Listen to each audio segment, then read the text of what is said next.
2005 में 23 साल की जर्मन लड़की की जिंदगी पर आधारित एक फिल्म आई थी, the exorcism of Emily Rose. Film डरावनी थी और इसने अच्छा खासा बिजनेस भी किया था। लेकिन क्या आप जानते हैं कि रियल लाइफ की एमिली की कहानी फिल्मी लाइफ से कई गुना ज्यादा भयानक थी। एनालिस का जन्म 1952 में एक बेहद अनुशासित कैथोलिक परिवार में हुआ था। उसके परिवार के लोग बेहद कट्टर किस्म के थे। एनालिस की बड़ी बहन मार्था की मौत केवल 8 साल की उम्र में हो गई थी। मार्था की मौत की वजह से एनालिस की मां उस पर अधिक दबाव डालने लगी थी। उसे बार बार पवित्र जीवन बिताने की सलाह दी जाती थी और उस पर कड़ी नजर भी रखी जाती थी। एनालिस को स्कूल बहुत पसंद था और वो कई विषयों में बेहद होशियार थी। वो जब 16 साल की थी तो एक बार स्कूल में बेहोश होकर गिर गई थी। उसके दोस्तों के मुताबिक एनालिस कुछ मिनटों के लिए ट्रांस स्टेट में चली गई थी। दरअसल एनालिस के घर वालों के कट्टरपंथी रवैये की वजह से उसकी मानसिक स्थिति खराब रहने लगी थी।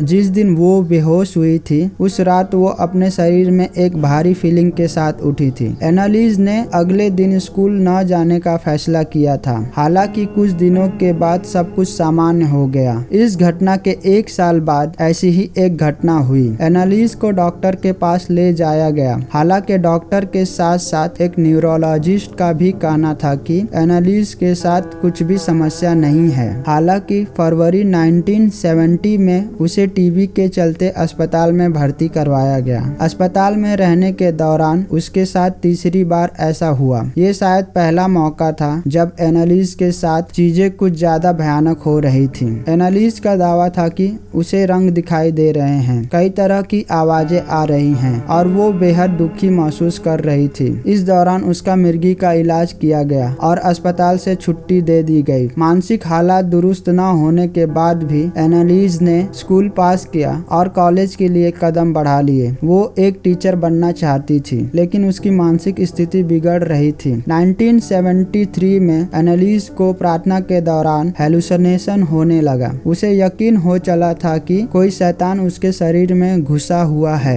एनालिस बेहद बेबस हालातों में थी। डॉक्टर्स उसकी किसी तरह से मदद नहीं कर पा रहे थे। थक हार कर उसे पादरियों के पास ले जाया गया लेकिन उसकी हालत बद से बदतर होती जा रही थी। कहा जाता है कि एनालिस के हालात इतने ज्यादा बिगड़ चुके थे कि वो फ्लोर से उठाकर अपनी ही पीस को पिया करती थी, कोयला और कीड़े खाने लगी थी और कई बार अपने कपड़ों को फाड़ दिया करती थी। इस दौरान एनालिस धार्मिक चीजें मसलन क्रॉस से दूर रहने लगी थी। उसकी हालत देखते हुए आखिरकार चर्च ने उस पर भूत भगाने की प्रक्रिया को अंजाम देने का फैसला किया। चर्च के 2 पादरियों पर इस लड़की को ठीक करने का जिम्मा सौंपा गया। उन्होंने एनालिस पर सीक्रेट प्रक्रिया को अंजाम देना शुरू किया। पादरियों के कहने पर उसने सभी दवाइयां लेनी बंद कर दी थी। अगले 10 महीनों में एनालिस पर भूत भगाने के 67 सेशन हुए। ये सभी सेशन कम से कम 1 घंटे के थे। इस दौरान पादरियों ने पाया कि एनालिस के शरीर में कम से कम 6 बुरी आत्माएं मौजूद थी और सभी एक से बढ़कर एक थीं। भूत भगाने की इस प्रक्रिया के दौरान एनालिस ने खाना छोड़ दिया था और वो बेहद कमजोर होती जा रही थी। लेकिन इस हालत में भी उसे कई बार चैन से बांधा जाता था क्योंकि उसके शरीर में मौजूद शैतान को ये पादरी निकालने की कोशिश कर रहे थे। एनालिस की मौत 1976 में हुई तो उसकी ऑटोप्सी में सामने आया कि उसके दांत में फ्रैक्चर था, आंखें काली पड़ चुकी थी और शरीर के कई अंगों पर चोट के निशान थे। मिर्गी के इलाज के 6 साल बाद एना की मौत हो गई। पादरियों और एनालिस के परिवार का मानना था कि उसकी आत्मा को मुक्ति मिल चुकी है। हालांकि इन दोनों पादरियों और एना के माता पिता को उसकी मौत का जिम्मेदार माना गया और इन सभी को जेल की हवा खानी पड़ी।